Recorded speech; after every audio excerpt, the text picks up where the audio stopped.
Gracias. Buenas noches. Los amo mucho. Gracias. Gracias.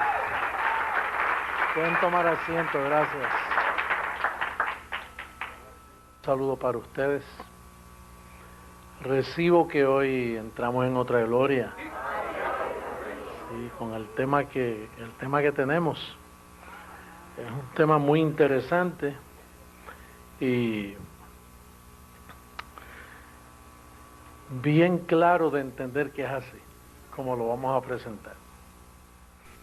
Bueno, pero vamos para el tema porque el tiempo está avanzando. Mira, un poquito adelantadito el tiempo.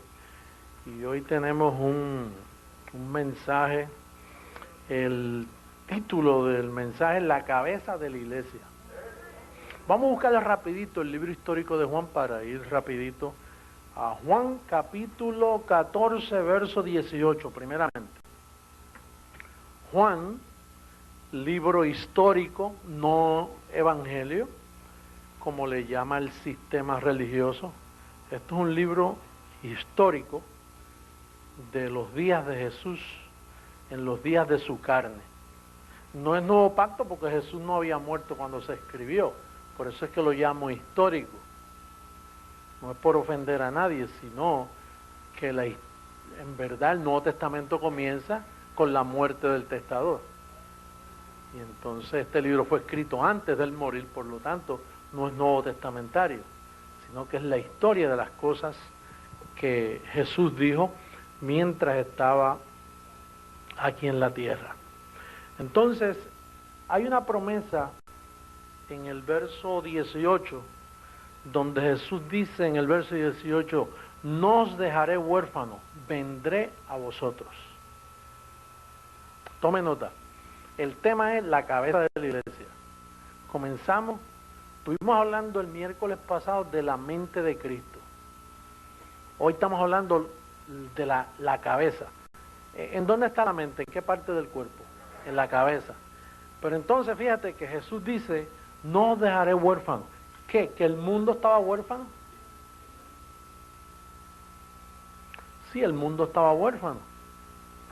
Porque la ley fue un pacto añadido, ese no era el corazón de Dios. Por lo tanto, Jesús en los días de su carne vio la iglesia huérfana. Moisés no pudo hacer gran cosa, los profetas, nadie pudo hacer nada. Cuando él dice no os dejaré huérfano es porque todo el mundo entero estaba huérfano, cumpliendo la ley, buscando a Dios en los templos.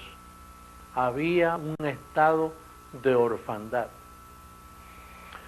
Entonces, después que él promete que no los dejaré huérfanos, luego dice en el capítulo 16, verso 12, mira lo que dice, verso 12, dice, aún tengo muchas cosas que deciros, pero ahora no las podéis sobrellevar. Quiere decir que él dice, no los dejaré huérfanos, pero todavía no puedo explicarles, porque si yo le digo a ustedes lo que yo tengo para ustedes, ustedes no lo van a poder sobrellevar. Quiere decir que cuando él dice, yo les enviaré un consolador, yo no los dejaré huérfanos. Pasan los años y por 2000 años la iglesia ha estado huérfana. Aunque tenía padre, pero las muchas cosas no se podían decir.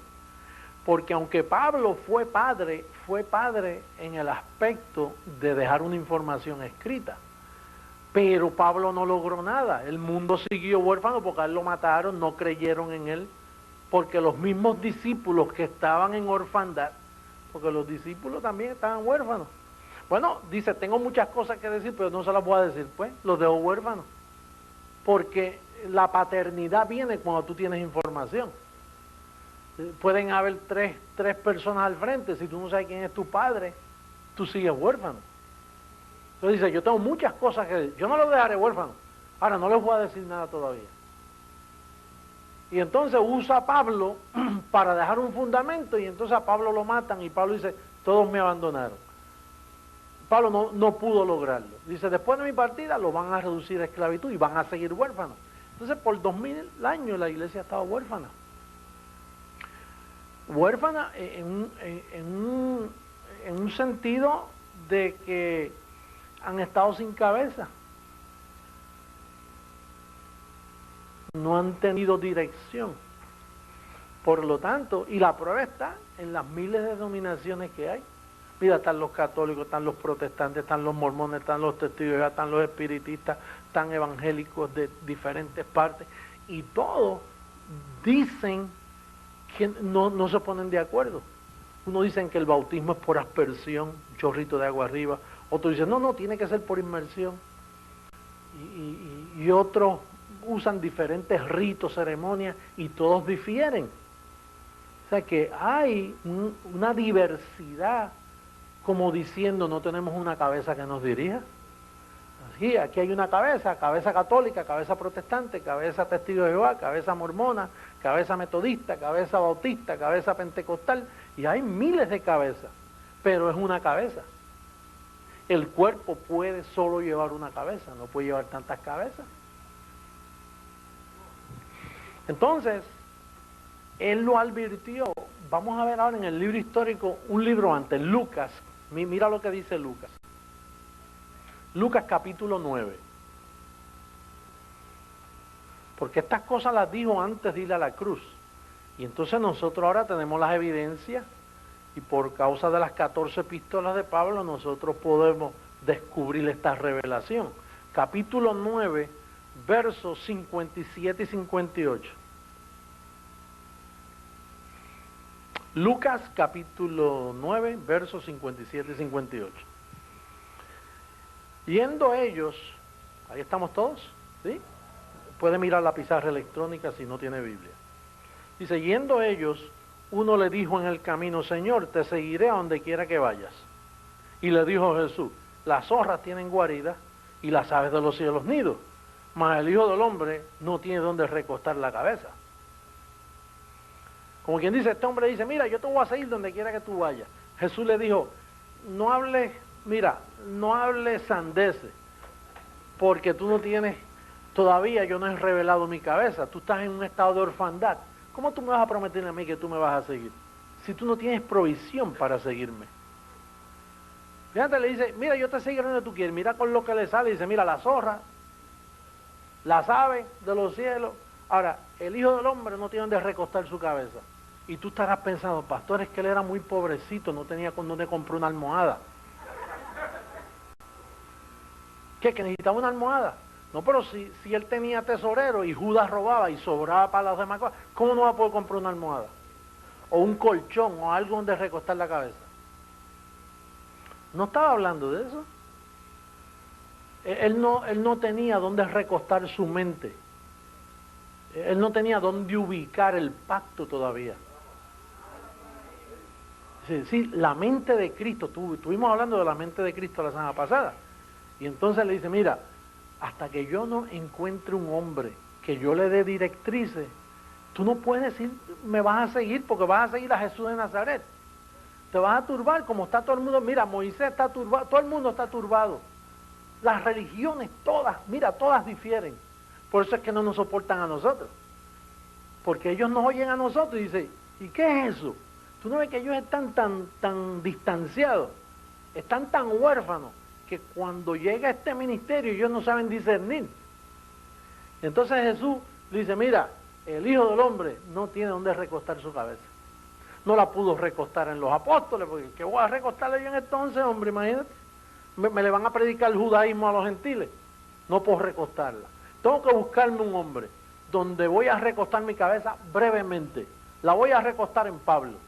Y por eso fue que Pablo dice, mas nosotros tenemos la mente de Cristo. Por primera vez. Por eso Jesús en los días de su carne dijo, no llaméis padre a nadie. En los días de su carne, no llames a nadie padre. Porque para tú llamar padre, tú identificas, sales de orfandad. Entonces, nadie podía llamar padre a nadie. Ahora, cuando aparece Pablo, Pablo dice, yo fui padre para vosotros y ustedes hijos para mí. Porque Pablo trajo donde primera vez Jesucristo recostó su cabeza. No era una almohada. Oye esto claro, bendecido que me escuchas por telegracia. Quiero apelar a tu limpio entendimiento. Quiero salvarte. Que entiendas, por favor. Porque no estamos hablando de que él estaba buscando una almohada. Yo siempre me digo, ¿y por qué no tiene donde recostar su cabeza? Aunque sea un pesebre, tú recuestas tu cabeza. O donde quiera. Él tenía que dormir porque él era totalmente humano, él tenía que dormir. Pero entonces uno decía, recostar su cabeza. ¿Qué? Que no tiene almohada. Es que no tenía donde poner la sabiduría predestinada. Y finalmente, pues le encontró en Pablo. Pero eso se quedó allí, se quedó escrito sin revelación, porque como esto era para las naciones, pues entonces se quedó en stand-by, como nosotros decimos. Entonces, la cabeza dejó una información en Pablo, pero volvió 2000 años, el mundo en orfandad, y Cristo no tenía donde recostar su cabeza. Venía para un pueblo. Y ese pueblo, donde él ha recostado su cabeza, es en este ministerio. Por segunda vez, él encontró una buena almohada y recostó su cabeza.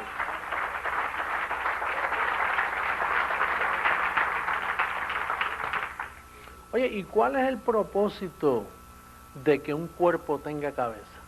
Efesios capítulo 4, verso 15, por favor. Rapidito ahora. Efesios, tome nota los que me están viendo por internet. Estudie esto, por favor, porque estamos hablando de vida o muerte. Si tú no entiendes el mensaje que Jesucristo te está dando ahora mismo, vas a fracasar como religioso, como sea. Vas a fracasar, porque te está hablando la cabeza. La cabeza.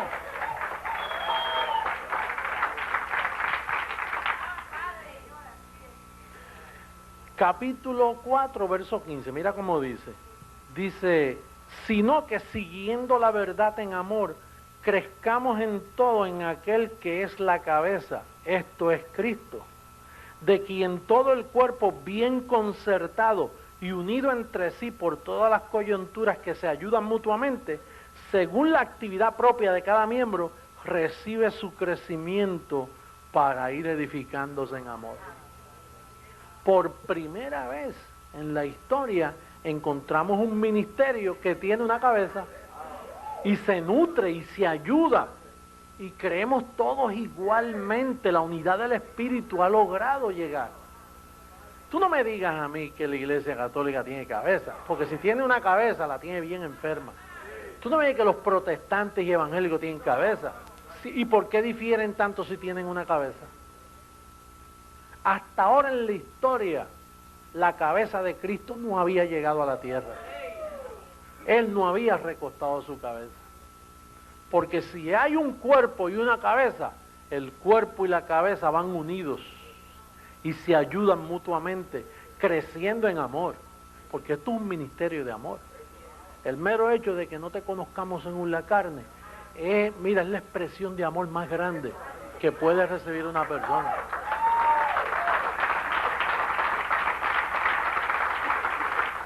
Que no nos interese tu pasado, que tú llegas aquí y dices, mira, a mí no me importa un segundo atrás de tu vida, a mí lo que me importa es que tú eres un elegido, un escogido. Pero mire, yo voy a venir a su iglesia, no me importa quién yo soy. No me importa, no te conozco en carne. Pero tú no sabes que yo maté a 50, puede haber matado a 100. No, pero es que yo tengo un récord negro, puede ser blanco, negro, de gris, lo que sea. Si tú eres un elegido, tú eres un elegido y eso es como aguas que pasaron. Tu pasado queda enterrado inmediatamente. Porque tú conoces tu verdadera identidad. Ahora, fíjate lo que dice el Evangelio de la Cabeza, Efesios capítulo 1. Ahora vamos al verso 1. Perdón, al capítulo 1, versos 22 y 23.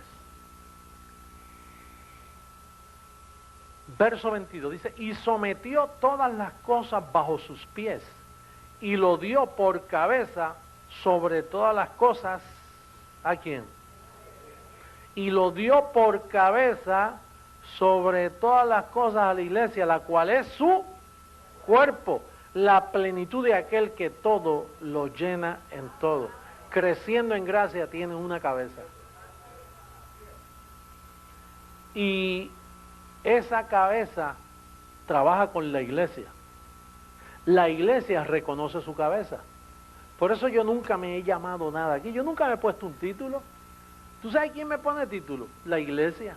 Porque dice aquí que la iglesia es su cuerpo. Y la iglesia sabe identificar su cabeza. Porque camina bien, camina en dirección correcta. Tiene directrices. Por primera vez en la historia, hermano. Qué maravilloso es este ministerio. Que por primera vez desde el cielo baja la cabeza de Dios y la mete en un hombre llamado José Luis de Jesús.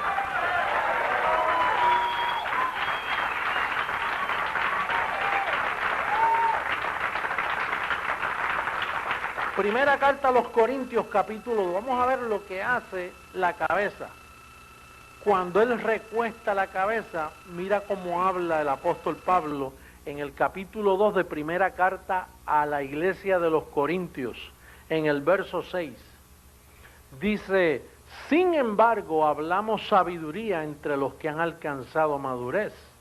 Y sabiduría no de este siglo, ni de los príncipes de este siglo que perecen, mas hablamos sabiduría de Dios en misterio.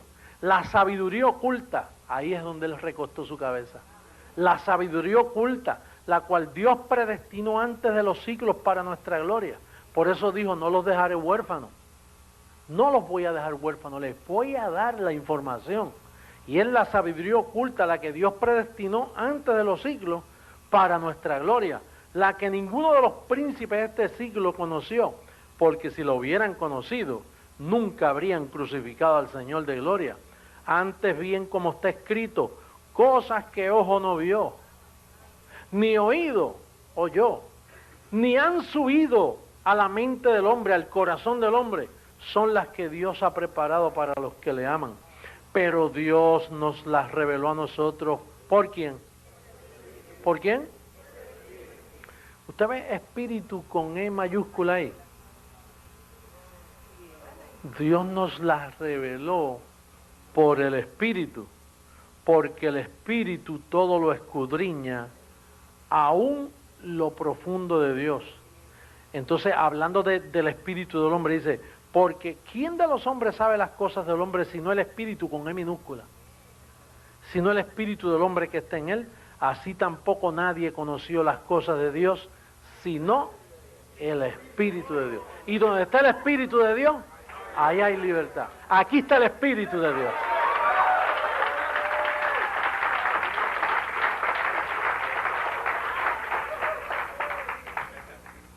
Yo estoy totalmente convencido de que la cabeza de Dios la metieron en mi cabeza. Las evidencias las tengo. Es inevitable no poder ver que eso es lo que ha sucedido en nuestro ministerio. Y ustedes son la iglesia del Señor y esto es un cuerpo, no que está a la deriva, como andan, con mucha pena los digo, las demás iglesias. ¿Cómo me van a decir que eso es la cabeza de Dios si no concuerda? No concuerda con el Evangelio ni con las Escrituras. Todo lo que vemos. Y ellos no concuerdan porque la cabeza es la que revela que en las 14 epístolas de Pablo, ahí donde está la mente de Cristo recostada. Ese misterio estuvo ahí.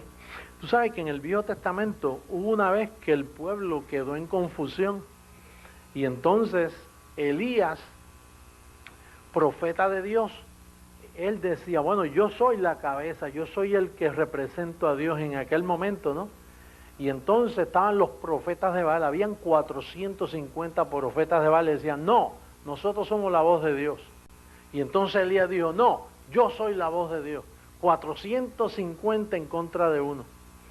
Y entonces pues el pueblo no encontraba qué hacer, y entonces le dijo, se paró frente al pueblo y le dijo al pueblo, vamos a hacer un trato, vamos a poner un buey en un altar y que los 450 profetas de Baal clamen a Dios, y yo pongo otro buey en otro altar, y el Dios que envíe fuego y consume ese buey, ese es Dios. Y el pueblo dice, y el pueblo estuvo de acuerdo. Y entonces los 450 profetas de Baal comenzaron a clamar por la mañana, se levantaron, pusieron un buey, lo cortaron en pedazos, porque en el Viejo Testamento se trabajaba así, por sacrificio.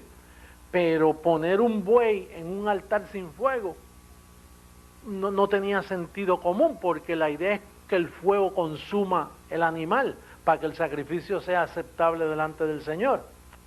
Y entonces los profetas comenzaron por la mañana y clamando, Baal, responde para que el pueblo sepa que nosotros somos la voz representante de Dios. Y bueno, y pasó la mañana y llegó la tarde y ya ellos estaban gritando, clamando, como hacen ciertos grupos por ahí que claman por el poder de Dios. Y clama, manifiesta tu poder, manifiesta tu poder. Bueno, y comenzaron a sajarse el cuerpo y a botar sangre. Y entonces Elías, pues por la seguridad que él tenía, él dijo, mira, quizás es que Dios está de vacaciones, sigan clamando, o quizás es que se ha dormido. Comenzó a burlarse de ellos, a burlarse. Dice, quizás es que está muy ocupado y no los puede atender. Entonces, cuando ellos se cansaron ya que no podían más, dice, ok, ahora me toca a mí.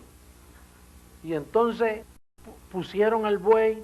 Entonces, abran una zanja alrededor del buey y tráigame 4 cántaros de agua y 12 piedras representando a cada tribu. Esas son las 14 epístolas mías. Él puso 12 piedras representando a 14 tribus de Israel, las 12 tribus de Israel. Y entonces, y no fue un trabajo fácil, porque eso era montañoso, tuvieron que subir agua, dice, hasta que llenaron la zanja completa de agua.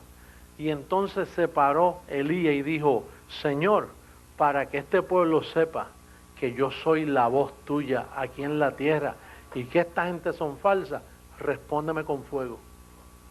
Y dice que de momento se zafó un montón de fuego del cielo así, y consumió toda la carne del buey, y hasta el agua la secó de tanto fuego que bajó. Y el pueblo dice, Jehová y Elías hablan para el pueblo. Los 450 profetas de Baal son mentiras, y no, Dios no habla en ellos. Hermano, y está llegando el momento donde el ministerio Creciendo en Gracia le está diciendo a un pueblo, aquí está el Señor, aquí está la voz de Dios, y Dios va a responder. Yo reto a todas esas falsas enseñanzas, yo los reto en humildad, como ellos quieran, delante del pueblo, delante de las cámaras, que me traigan la información de ellos a ver si concuerda con el evangelio de la incircuncisión. Dios no habla por ellos, Dios habla por esta boca que está allá.